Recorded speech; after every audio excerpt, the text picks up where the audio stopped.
once again welcome to a virtual class of social science.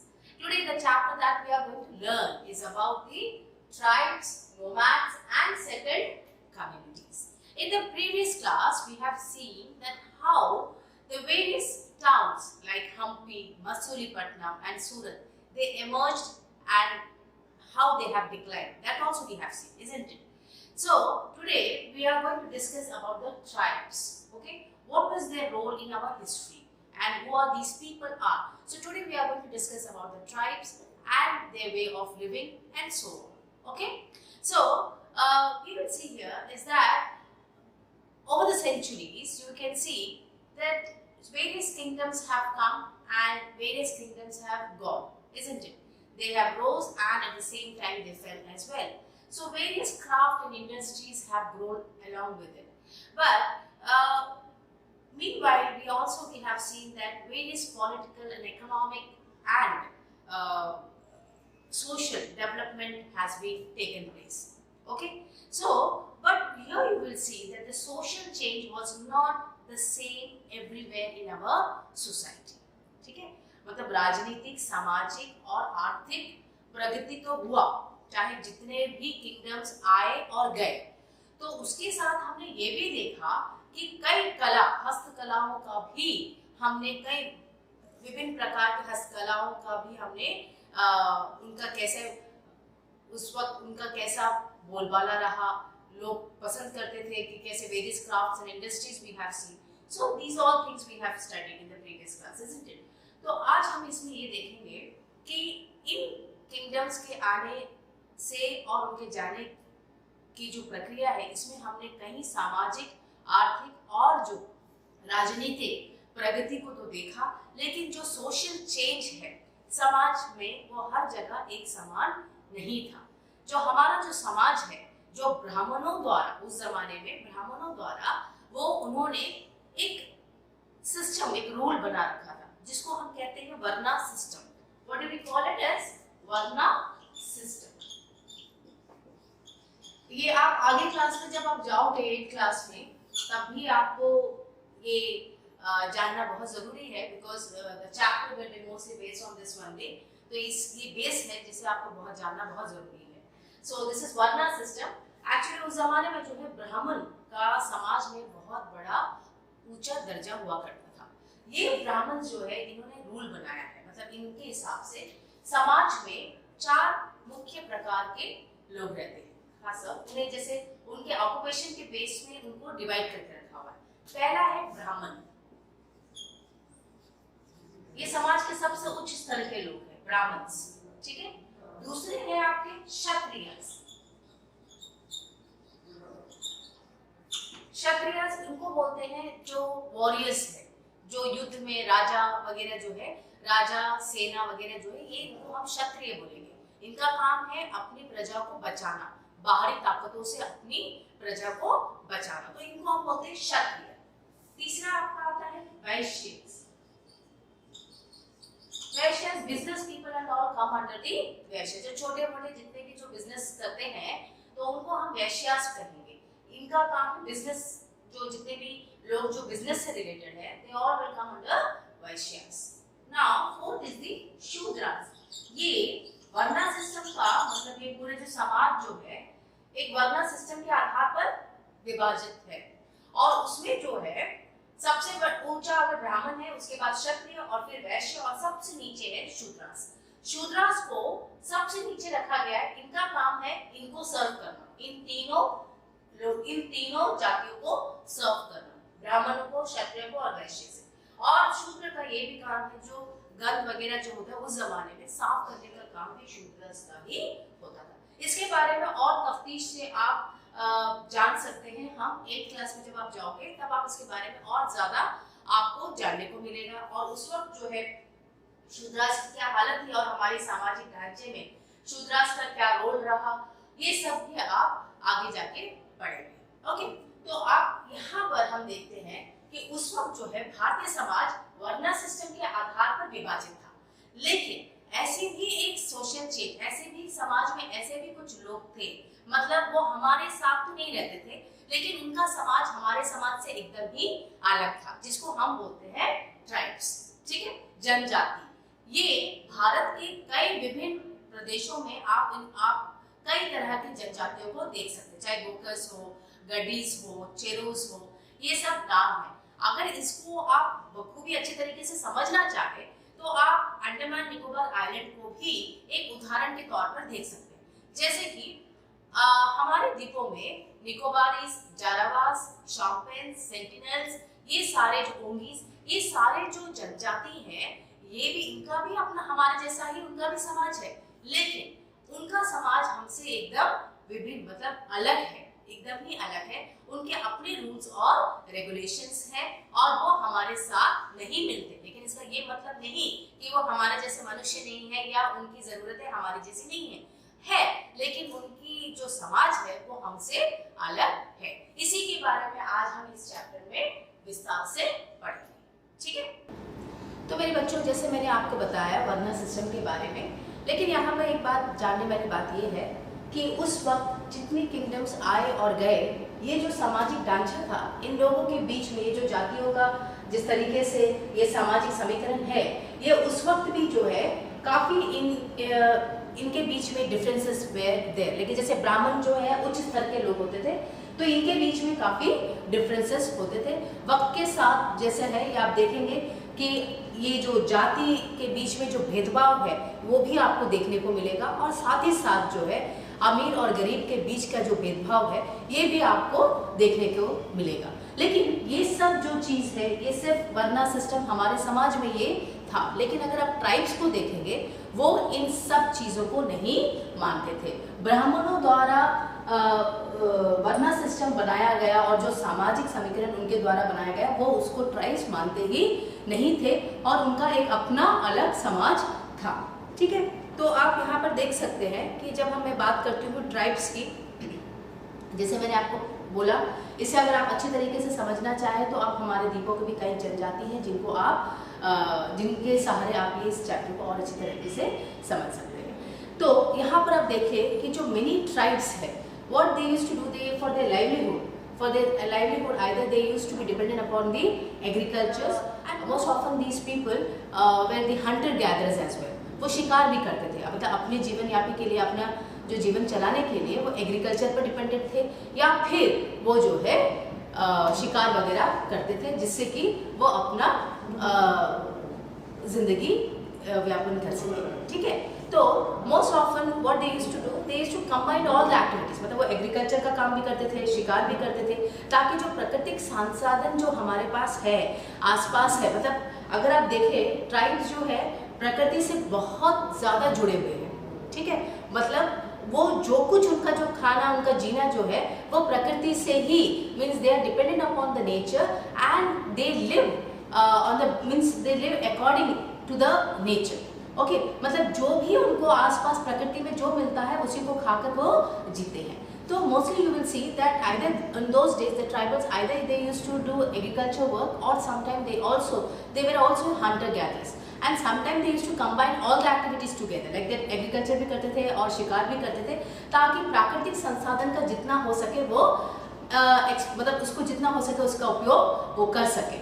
So you will hear also you will say कि इनमें से कुछ tribes ऐसे भी थे जो एक जगह पर जैसे एग्रीकल्चर नहीं करते थे या हंटर गैदरर्स नहीं थे, लेकिन they used to move from one place to, अपने जो मींस भेड़ वगैरह जो है उनको लेकर वो एक जगह से दूसरे जगह जाते थे। So they were also called as a nomads. They don't settle in one place. They move from one place to another, and these tribes were also called as a nomads. Okay. Now a tribal group control the land and pastures jointly. अगर आप देखें जैसे कि हमारे समाज में land हम कहते हैं ये मेरा जमीन है, ये इनका जमीन है, ऐसे, लेकिन ट्राइबल्स में अगर आप देखेंगे ना तो इनमें मेरा तेरा नहीं है, ये they think that the whole community means that land belongs to the whole community, और वो सब उनका एक साथ, मतलब that is a jointly it was owned by the whole tribal people, and they never consider it's my property or your property as we do in our society, isn't it? So हमारे समाज में जो है land को हम क्या बोलते हैं, हम आपस में बंटवारा करते हैं, ये मेरा जमीन है तुम्हारा, लेकिन अगर ट्राइबल्स में आप जाएंगे तो आपको इस तरह का देखने को नहीं मिलेगा। ट्राइबल्स में क्या है, they jointly they own the whole land. Okay, now ये इनका रूल है, that is wherever you go in any जनजाति के बारे में अगर आप पढ़ोगे तो आपको देखने को ये समूह में रहते हैं और ये एक साथ मतलब they jointly they own the land. Understood? Now many large tribes thrive in different parts of our country. If you will see India, here you can see in various parts, whether it may be Maharashtra, Karnataka and so on, you can see many tribes like Gonds, Santals, Kolis. ये सारे जो है जनजातियों का नाम है जो हम आगे जाके हम आपको इसके बारे में बात करेंगे, ठीक है। Now they usually live in forests, hills and desert and places difficult to reach. अगर आप इनको देखें ये मोस्टली जो है जंगलों में रहना पसंद करते हैं, जंगल फॉरेस्ट हिल्स एरिया में रहते हैं। ये हमारे तरह सिटीज में टाउन्स में नहीं रहते हैं, इनकी अपनी एक सामाजिक जगह है, मतलब वो फॉरेस्ट में रहते हैं और उनकी अपनी रूल्स एंड रेगुलेशंस है, ठीक है। और वो हमारे रूल एंड रेगुलेशंस को नहीं मानते, इनकी अपनी नियम और कानून है जो वो मानते हैं और उसी के प्रकार से उनका समाज चलता है। और sometimes they clash with even the more, कभी कभी क्या होता है sometimes they even clash with the most powerful वर्ण सिस्टम। जैसे कि मैंने कहा हमारे समाज में जिस तरीके से उस वक्त ब्राह्मण, क्षत्रिय और वैश्य शूद्र के रूप में वर्ण सिस्टम था, तो कभी कभी ये जनजाति हम लोगों से भिड़ते थे क्योंकि हमारे समाज के लोग उन्हें दबाना चाहते थे या फिर उनकी संस्कृति पर हावी होना चाहते थे। लेकिन ट्राइब्स ऐसा नहीं चाहते थे, वो चाहते थे कि उनकी संस्कृति और उनका समाज उसको वो संजो के रखे, किसी भी कारण से उनकी संस्कृति पे कोई आंच ना आए, बाहरी लोग उस पर कोई तरीके की दखलंदाजी ना करें। और इसलिए जो है हमेशा उनके और हमारे बीच हमेशा उस वक्त जो है लड़ाई हुआ करता था और इस तरह से उन्होंने अपनी जो संस्कृति है, अपनी समाज की संरक्षण उन्होंने की और उसी प्रकार से उसे बचाए रखने के लिए वो हम हमेशा हमारे there was a clash between the so-called society people and these tribes. Okay, now sometimes you can even see this that the caste-based tribal societies also depend upon each other. जहाँ की मैंने आपको कहा कि हमारे बीच में क्लैशेस होते थे, लड़ते थे, ट्राइबल्स पीपल नहीं चाहते थे कि उनकी संस्कृति या उनके जो समाज में हमारा कोई दबदबा हो या हम उन पर कोई दखलंदाजी करें, ये तो मैंने आपको बताया। लेकिन कभी कभी वो हम पर डिपेंड भी रहते थे।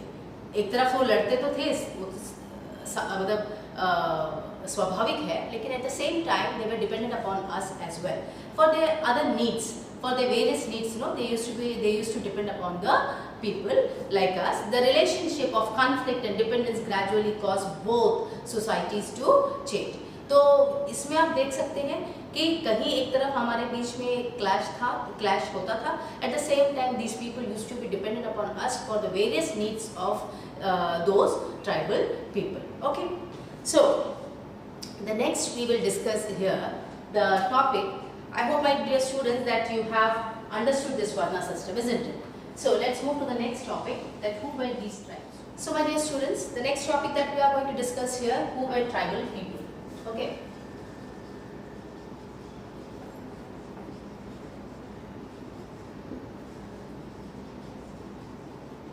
My dear students, जब हम इतिहास के बारे में चर्चा करते हैं, इतिहास के बारे में पढ़ते हैं, तो हमें उस ज़माने के इंस्क्रिप्शंस और मैन्युस्क्रिप्ट्स के द्वारा हमें पता चलता है कि उस वक्त क्या हुआ होगा, उस वक्त इसका शासन था। लेकिन ट्राइबल्स को जब आप उनके बारे में जानना चाहे तो आपके पास क्या स्रोत है जिससे आप उनके बारे में पता कर सकें। तो ऐसा देखा गया है कि उस वक्त के जो हिस्टोरियंस थे उनके पास ऐसा कोई स्रोत नहीं था ताकि वो उनके समाज के बारे में, मतलब ट्राइबल्स के समाज के बारे में या ट्राइबल्स के बारे में उनको ज़्यादा कुछ पता हो। ट्राइबल्स का जो जीने का तरीका था या उनका जो सामाजिक ढांचा था उसके बारे में उन्होंने कहीं में भी उसके बारे में लिखा नहीं, क्योंकि वो लिखना वगैरह नहीं जानते थे, तो उनके बारे में वो नहीं जानते थे। तो ऐसे में उन्होंने ये पीढ़ी दर पीढ़ी ओरली, मतलब जुबान से ही पीढ़ी दर पीढ़ी वो पास ऑन करते जाते थे। मतलब उनकी जो भी कल्चर है, जो भी संस्कृति है, वो जो है पीढ़ी दर पीढ़ी इसी तरीके से ओरली जो है it used to pass on to one generation to another. So there was no any written source on which we can say or we can discuss or we know more about the tribal people.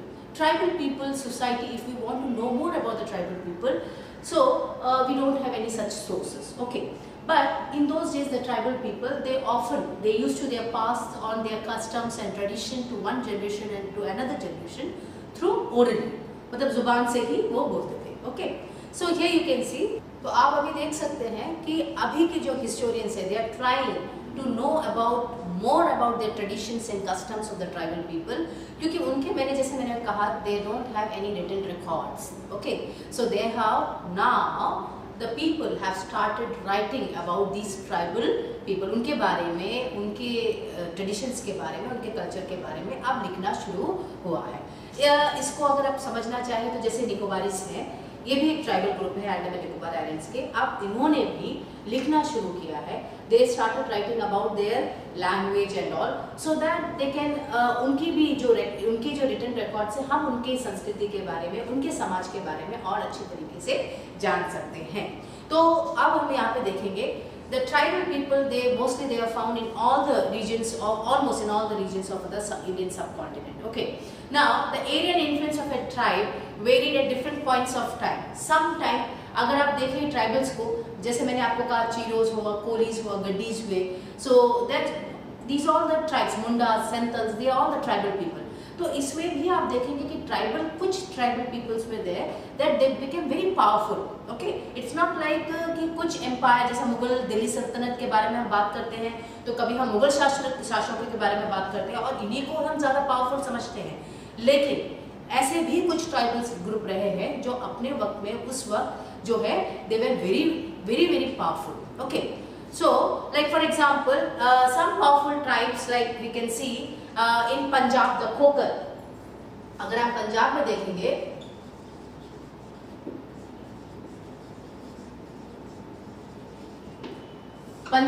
In Punjab there was a Khokhar, मतलब खोकर जो है, this is the name of the tribal, एक जनजाति का नाम है जो पंजाब क्षेत्र में फैले हुए थे. ठीक है, ये खास तौर से they were very much very influential at that time, especially during the 13th and 14th century. 13वीं शताब्दी और 14वीं शताब्दी के दौरान आप देखेंगे कि पंजाब में खोकर जैसे जो जनजाति है वो बहुत ही ज़्यादा पावरफुल रहे.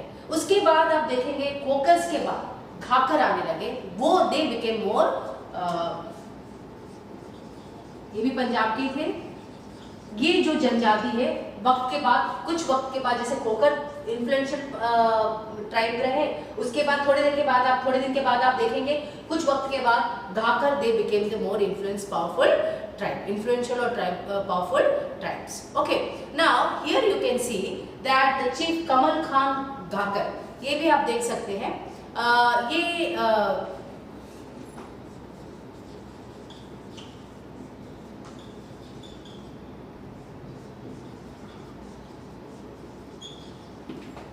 Kamal Khan Ghaker, he was also belonged to one tribal group and he was one of the most noble, मतलब he was one of the most powerful person in the sense he belongs to the tribal group and he was a mansabdar in the he was made mansabdar by Emperor Akbar. ठीक है, उन्हें मनसबदार बनाया गया अकबर द्वारा. इसी प्रकार से आप देखेंगे इन मुल्तान एंड सिंध, मुल्तान और सिंध भी एक भारत के क्षेत्र थे और वहां पर आपको लम्हाज एंड अर्गुन्स, ये भी एक ट्राइबल कम्युनिटी है वहां पर, खासतौर से सिंध और मुल्तान में. ठीक है, दे डोमिनेटेड द एक्सटेंसिव, मतलब बहुत सारे जो क्षेत्र है वो इनके द्वारा कब्जे में था. मतलब These were the tribal people, Langahs and अर्गुन, जो सिंध और मुल्तान में इनका दबदबा था.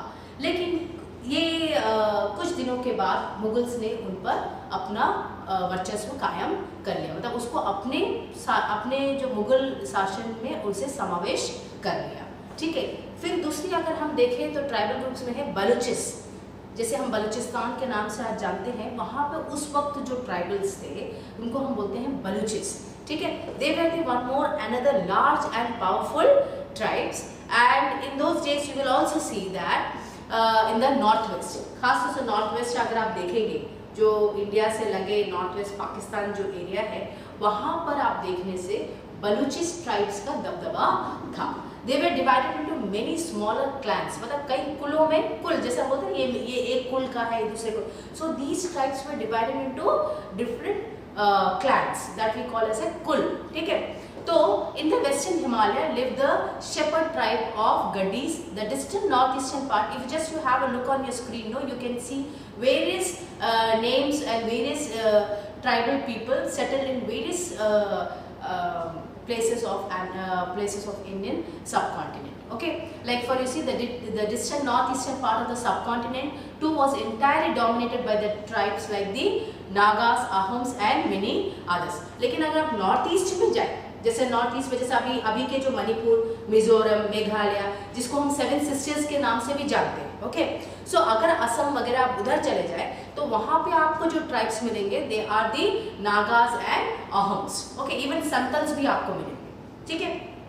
सो in many areas of present day Bihar, आज के डेट में जो बिहार और झारखंड है वहां आपको Chiro चिeftains emerged by the 12th century, 12वीं शताब्दी के दौरान यहाँ के जो ट्राइब्स है चीरोज, वो खास तौर से आज के वक्त का जो बिहार और झारखंड है वहां पर इनका दबदबा रहा, ठीक है।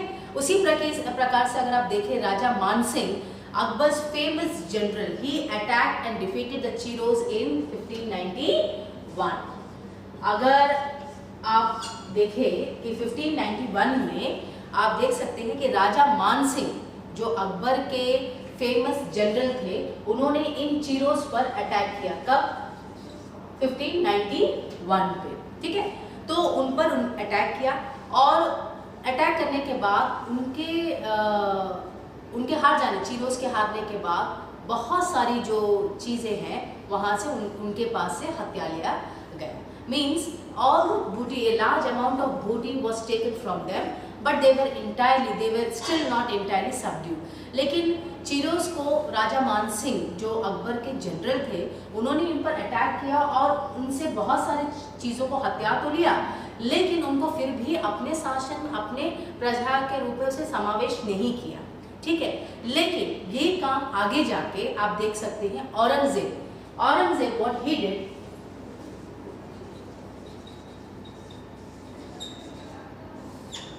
औरंगजेब ने इन्हें आगे जाके he captured many Chiros fortresses and subjugated the tribe. मतलब जो इनके बहुत बड़े बड़े किले, इवन ट्राइब्स नो दे, उनके भी बड़े बड़े किले बनाए गए थे, इसीलिए मैंने उनको कहा they were one of the powerful tribes, powerful tribes भी थे तो उनके अपने बड़े बड़े किले भी थे। तो ये सबको जो है औरंगजेब ने हत्या लिया, उन सब पर अपना कब्जा जमा लिया और उनको चीरोज को अपने शासन में समावेश करवा लिया, ठीक है।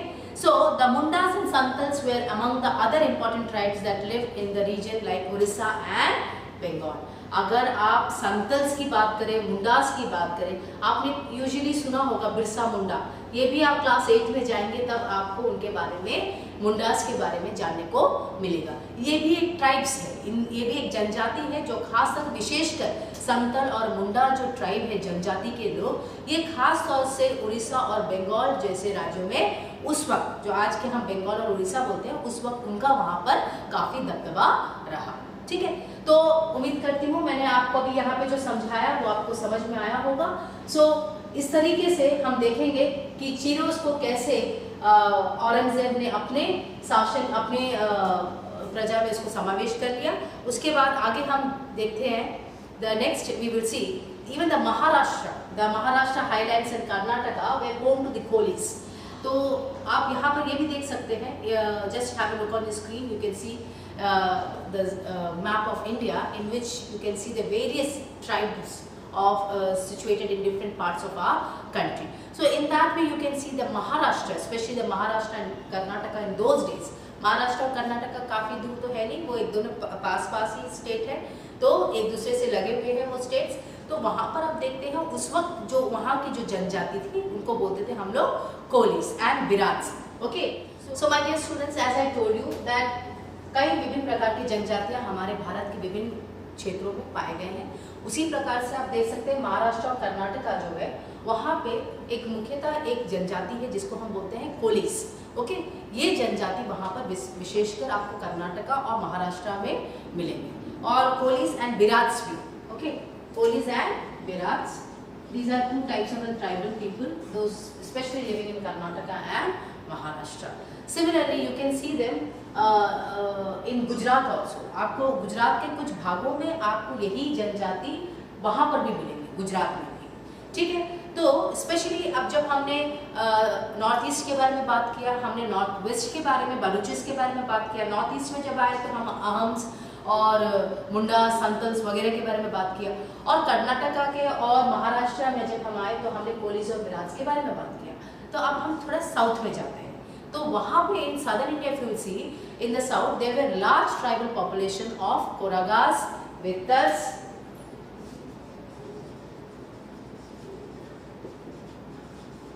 okay, there is also means in the south you will see the various और भी विभिन्न प्रकार के जनजाति जो दक्षिण भारत में आपको विशेषकर मिलते हैं। उनमें से है कोरागास, वेतर्स, मारावास, ओके, मारावास, और आप यहाँ पर इस तरह के जनजाति को खास तौर से आप दक्षिण भारत के क्षेत्रों में आपको इस तरह के जनजाति आपको विशेषकर उस वक्त मिलेंगे। तो उसमें है कोरागास, वेतर्स और Maravas. So the large tribe of Bhils were spread across western and central India.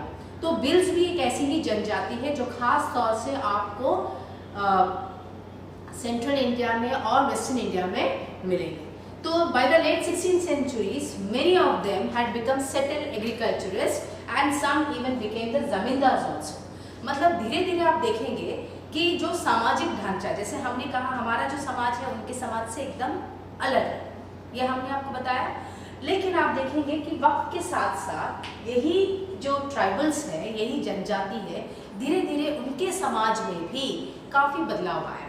मतलब पहले तो वो प्रकृति के ऊपर संपूर्ण रूप से निर्भर थे, जो प्रकृति से उन्हें मिलता था उसी को वो खाकर जीवित रहते थे, लेकिन अब वो धीरे धीरे जो है एग्रीकल्चर को भी अपनाने लगे। तो एग्रीकल्चर करना माने एक जगह पे अब वो नोमैड्स की तरह जगह जगह बदल बदल के वो नहीं जाते थे, अब वो भी एक सेटल्ड कम्युनिटी के रूप में उभर कर आने लगे। मतलब वक्त के साथ इनके समाज में भी कई बदलाव आने लगे। Now the tribals also started practicing agriculture. Okay, so we will see here that they became agriculture, और कुछ स्थिति में तो ऐसे भी हुआ कि कुछ ट्राइबल जनजाति जो है जमींदार के रूप में भी उभर कर आए, ठीक है। Now you will see that many Bill clan nevertheless remain hunter gatherers. अभी जैसे मैंने आपको कहा बिल्स जो है वो एग्रीकल्चरिस्ट भी बन गए, एग्रीकल्चर को भी अपनाने लगे, लेकिन कुछ ऐसे जनजाति बिल्स में ही ऐसे लोग भी थे जो पुराने तरीके से ही अपना जीवन यापन करते थे, मतलब वो शिकार करके ही अपना जीवन यापन करते थे, ठीक है। So the Gonds were found in great numbers across the present day states of Chhattisgarh, Madhya Pradesh, Maharashtra and Andhra Pradesh. तो गोंड्स भी एक ऐसा ट्राइबल जनजाति है जो आपको महाराष्ट्र में, आंध्र प्रदेश में, मध्य प्रदेश में और छत्तीसगढ़ ऐसे जगह पे आपको ये जनजाति मिलेंगे, Gonds. Okay, now let's see how nomads and mobile people lived. Okay, now we will discuss. Now we have discussed about the tribal people, no?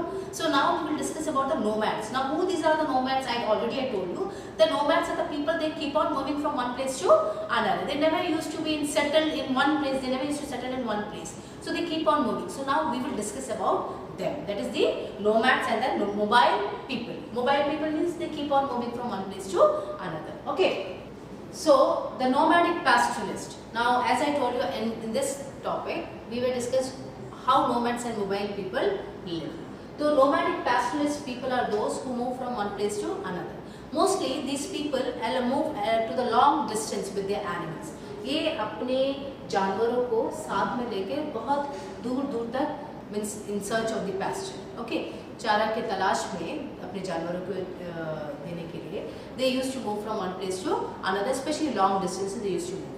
And they basically जानवरों से जो उनको मिलता था जैसे कि घी, ओके, मिल्क, घी और ये सब जो चीज़ भी, तो उस ज़माने में जो है ये लोग इसी के आधार पर, इसी के बदौलत ही वो जीवन यापन करते थे। मतलब उनका जो खाना था वो ऑलमोस्ट इसी पर निर्भर था, मतलब animal product, that is the milk, ghee and all. Okay, so they lived on milk and other pastoral products. तो मैंने यहाँ भी देखा है, एक बार ही मैंने डिस्कवरी चैनल में देखा था, ये लोग ठंडे खासतौर से जो लद्दाख वगैरह जो जगह है वहाँ पर मैंने देखा, वहाँ के जो ट्राइबल्स है they use to carry means milk भी जो है ना, they don't have the bag and all, they use the skin of the animal to store most of the things. Okay, they beautifully the जो जानवर के जो skin है उसको भी एक बैग के रूप में वो उसका उपयोग करते थे, उसके अंदर जो है दूध या जो भी है वो उसमें स्टोर करके रखते थे। सो इस तरीके से वो अपना जीवन यापन करते। This is I am just giving you the example. Okay, so here you can see that these nomadic people pastoralists, they often move to long distances with their animals, and they depend upon the animal products, which is the milk and ghee or cheese, whatever you can call it. Okay, so these are the milk products on which these people used to depend upon. Now often what they used to do, अभी हमेशा आप milk product पे depend तो करते हैं, लेकिन आप तीनों वक्त वही चीज़ तो नहीं खा सकते। तो what they used to do, grains वगैरह उनको अगर चाहिए तो वो बाकी लोगों के साथ एक्सचेंज करते थे। They used to exchange their product with the agriculturist. Okay, मतलब जो लोग किसान जो है, मतलब ये जो एग्रीकल्चर करते हैं उनसे जो है ये एक्सचेंज करते हैं, मतलब उनको घी दिया या कोई मिल्क प्रोडक्ट दिया, उसके बदले में उन्होंने ग्रेन्स ले लिया, ठीक है, कुछ धान ले लिए, तो इस तरह से कपड़े ले लिए, यूटेंसिल्स कुछ सामान ले लिया, तो उस तरह से उनका एक्सचेंज सिस्टम होता, जिसको हम बार्टर सिस्टम भी बोल सकते हैं। जैसे पहले ज़माने में ना कैश पैसा जो है वो लेन देन का जरिया नहीं होता, that was not the source of today which money we have. If anything you want to purchase, we take 1 rupee or 2 rupee, and that we used to go to the shop and we buy anything. But in those days the money or the currency was not the source of exchanging the goods. Okay, so at those days what happened, if you have milk, then it means if I am a milkman, if I have a lot amount of milk, I am a milkman, so I will give milk to some person or any person, like for example कि कोई utensils बिक्री कर रहा है या कोई धान बिक्री कर रहा है, मैं उसको मिल्क दूंगी या उसके मिल्क प्रोडक्ट्स उनको सेल करूंगी, उसके बदले में वो मुझे ग्रेन्स देंगे, या कपड़ा लेना है तो कपड़े देंगे। So this was used to be called as a barter system. So in those days also you will see that the tribal people, specially the nomadic pastoralists, these people used to give the milk products, and in turn they used to buy all those things which is required by them or which was needed by them. Okay, now here we will see that they bought and sold these goods as they move from one place to another, transporting them on their animals. Means wherever these people used to go, they used to exchange these products. Okay, means whatever they wanted or whatever they had, they used to exchange. So ये सारी चीज़ जो है वो अपने जानवरों पर लाद कर वो एक जगह से दूसरी जगह जाते थे, और जैसे जैसे जो जगह वो जाते थे और जो ज़रूरत होता था वो उस तरीके से एक्सचेंज प्रोसेस में वो लेते थे। ना the Banjaras were the most important trader nomads. आपने बंजारा सुना होगा, बंजारे माने वो भी नोमैड्स जैसे ही हैं, they don't settle in one place, they keep on moving from place to place. So their कारवां, जो उनका जो कारवां है वो एक समूह के रूप में ही वो एक साथ जो है बंजारे लोग एक जगह से दूसरी जगह जाते हैं। सो जो उनका जो समूह है उसको हम क्या बोलेंगे, टंडा। What we used to call, जो the caravan is called as a टंडा। Okay, now here you will see that Sultan Alauddin Khilji, okay, he used the banjaras to transport the grain to the city markets. अब ये जो tribal, ये जो बंजारास है, इनका उपयोग जो है अलाउद्दीन खिलजी ने कैसे किया, एक जगह से दूसरे जगह अगर धान वगैरह पहुंचाना है तो उस जमाने में इन बंजारों का मदद लिया जाता था। सो ये बंजारे क्या करते थे, धान को एक जगह से दूसरी जगह ले जाते थे, और अलाउद्दीन खिलजी ने जो है इन बंजारास को यूज किया as to transport the grains from one place to the city markets. ठीक है, सिटी मार्केट्स तक अगर आपके धान पहुंचाने हैं तो ये Banjaras were the transporters, they working as a transporter. They used to take the grains and they used to sell in the city markets. Okay, now Emperor Jahangir wrote in his memoir that the Banjaras carried grain on their bullocks from different areas and sold it in towns. Even आप देख सकते हैं, जहाँ मैंने अलाउद्दीन खिलजी के बारे में बात किया, उसी प्रकार से जहांगीर ने भी इनके बारे में लिखा है। So they transported food grain for the Mughal army. मतलब आप यहाँ पर देख सकते हैं उस जमाने में बंजारास जो है, मुगल आर्मी, एक बहुत बड़ी जो मुगल आर्मी, मतलब जो सेना है, अगर वो वॉर के लिए युद्ध क्षेत्र में जाते थे तो उनके रहने खाने पीने के लिए जो भी आवश्यकता की जो चीज़ें थी वो ये बंजारा ही उनको वहाँ तक सामानों को पहुँचाते थे। तो बंजारास उस जमाने में they were like a trader nomads, इसीलिए मैं कहूँगी इनको trader nomads. Okay, trader nomads in the sense they used to do business, in the sense they used to transport the grains to the various places and they don't used to settle in one place, as I told you, that's why they call as a trader nomads। And इनका जो काम था मुख्यतः यही काम था कि जहाँ युद्ध क्षेत्र में इतने बड़े सेना के लिए जो खाने पीने की जो ज़रूरतें हैं वो बंजारा ही वो सामान को वहाँ तक पहुँचाते थे to the military. With a large army there could be 100,000 bullocks carrying grain. तो इनके पास इतना जत्था इतने ग्रेन्स हुआ करते थे कि और इनके ये अपने जानवरों के ऊपर इसको लाद कर वो युद्ध क्षेत्र तक लेके जाते थे। और इस तरह से जो है सेना की जो भी आवश्यकता युद्ध क्षेत्र में उनके खाने पीने या जो भी चीज़ों की जो आवश्यकता थी वो सारा जो आवश्यकता जो है पूर्ण इन बंजारों के बदौलत ही होता था। ठीक है, तो उम्मीद है कि मैंने आपको जो कुछ आज आपको पढ़ाया है वो आप बखूबी समझे होंगे। आज जिस ट्राइब्स के बारे में हमने पढ़ा है इससे आपको जानने में विस्तार से आपको जानने का मौका मिला होगा कि हमारे भारत में कितने सारे जनजातियाँ है और उनका क्या रोल रहा हमारे इतिहास में। So my dear students, this is Deepa Sabha signing off. Good bye and Jai Hind.